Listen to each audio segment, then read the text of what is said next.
법 69. 문간 제20칙 대영양인.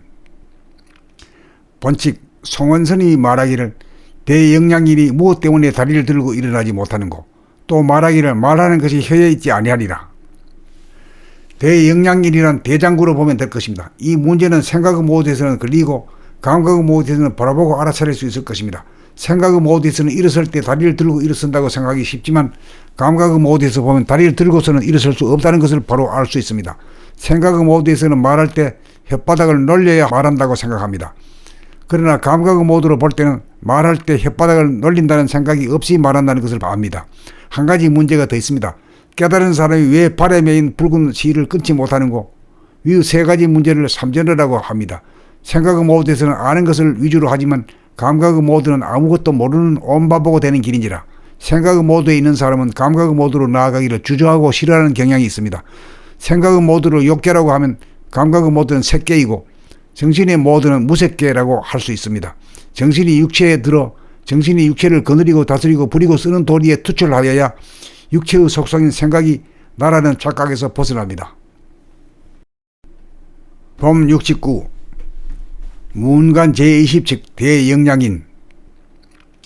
본칙 송원선이 말하기를 대영양인이 무엇 때문에 다리를 들고 일어나지 못하는 고, 또 말하기를 말하는 것이 혀에 있지 아니하리라. 대영양인이란 대장구로 보면 될 것입니다. 이 문제는 생각의 모드에서는 걸리고 감각의 모드에서는 바라보고 알아차릴 수 있을 것입니다.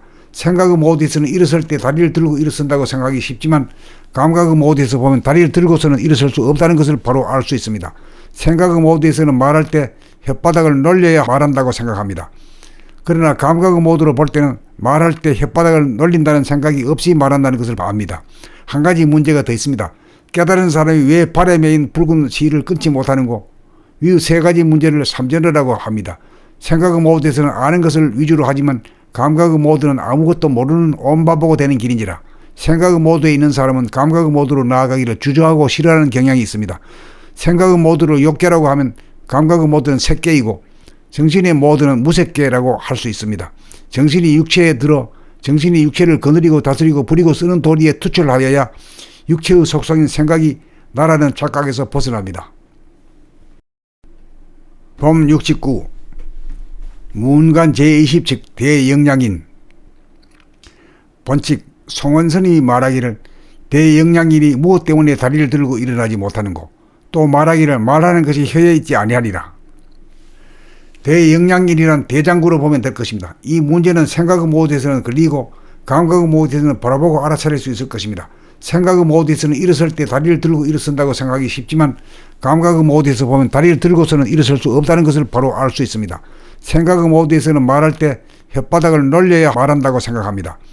그러나 감각의 모드로 볼 때는 말할 때 혓바닥을 놀린다는 생각이 없이 말한다는 것을 압니다. 한 가지 문제가 더 있습니다.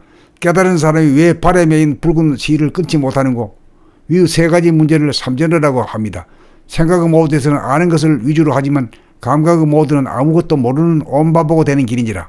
생각의 모드에 있는 사람은 감각의 모드로 나아가기를 주저하고 싫어하는 경향이 있습니다.